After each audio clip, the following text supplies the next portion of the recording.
بات کا ان کو تکلیف ہے اور تنقید کر رہے ہیں کہ اسد الدین اویسی دین کا سہارا لیتا ہے، میں لوگوں سے کہنا چاہ رہا ہوں کہ کسی شاعر نے اچھا کہا تھا کہ جلالی بادشاہی ہو یا جمہوریت کا تماشا ہو، جدا ہو دین سے سیاست تو رہ جاتی ہے چنگیزی۔ میں اپنے دین کو ہرگز چھوڑنے والا نہیں ہوں، میں اپنے ایمان کو چھوڑنے والا نہیں ہوں۔ تم اگر ایمان لوٹنے کی کوشش کر رہے ہو تو یاد رکھو تمہاری یہ کوشش ناکام ہو جائے گی۔ مجھے فخر ہے اپنے دین پر، اور سب سے بڑا فخر مجھے اس بات کا ہے کہ اللہ سبحانہ و تعالیٰ نے ہم تمام کو محمد مصطفیٰ صلی اللہ علیہ وسلم کا امتی بنایا۔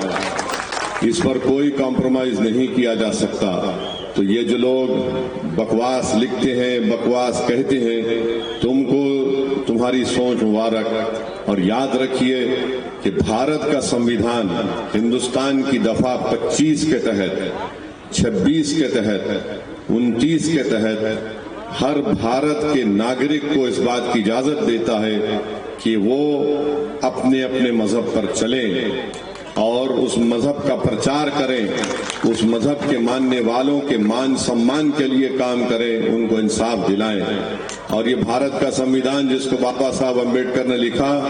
ان کو بھی عزت سے نوازتا ہے جو کسی بھگوان کو نہیں مانتے، مگر یاد رکھو تمہارے اصول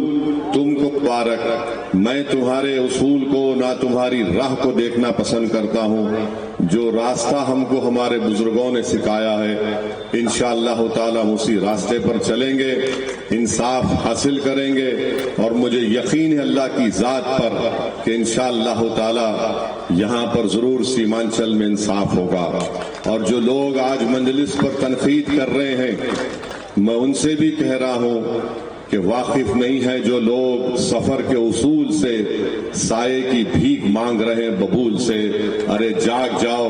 آ جاؤ مجلس میں، ابھی بھی تمہارے پاس وقت ہے، تم اور دھوکہ نہیں دے سکتے۔ سیمانچل میں مجلس کے 5 اراکین اسمبلی کی کامیابی اور مختلف سیمانچل کے اسمبلی حلقے جات میں 80 ہزار ووٹ حاصل کرنا، 50,000 ووٹ مجلس کو ملنا، وہ کیا کہتا ہے؟ جو گونگے اندھے اور بہرے ہیں سیاسی طور پر، میں ان سے کہہ رہا ہوں یہ ایک عوام کے ایک انقلاب کا آغاز ہے، اگر تم اس انقلاب کا ساتھ نہ بھی دو تب بھی یہ انقلاب کامیابی کے منزلوں کو چھو کر رہے گا انشاءاللہ تعالی۔ اب سیمانچل کی عوام جاگ چکی ہے، ایک ایک ووٹ جو پتنگ چھاپ پر پڑا ہے وہ اس لیے پڑا ہے کیونکہ ان کو بھروسہ ہے، اعتماد ہے، اور وہ جانتے ہیں کہ یہ ہماری لڑائی لڑنے والی پارٹی ہے اور یہ کبھی آپ کے مفاد پر سمجھوتا نہیں کرنے والی پارٹی ہے۔ تو خیر اگر وہ آئے نہ آئے انشاءاللہ تعالی ہم اپنے کاروان کو لے کر آگے بڑھتے رہیں گے، اور مجھے یقین ہے کہ ہمارے 5 ودھائک، 5 MLA بہار کی اسمبلی میں انشاءاللہ تعالی اپنے اپنے ودھان سبھا کے ساتھ ساتھ غریب اور مظلوم عوام کی آواز کو اٹھائیں گے۔ اور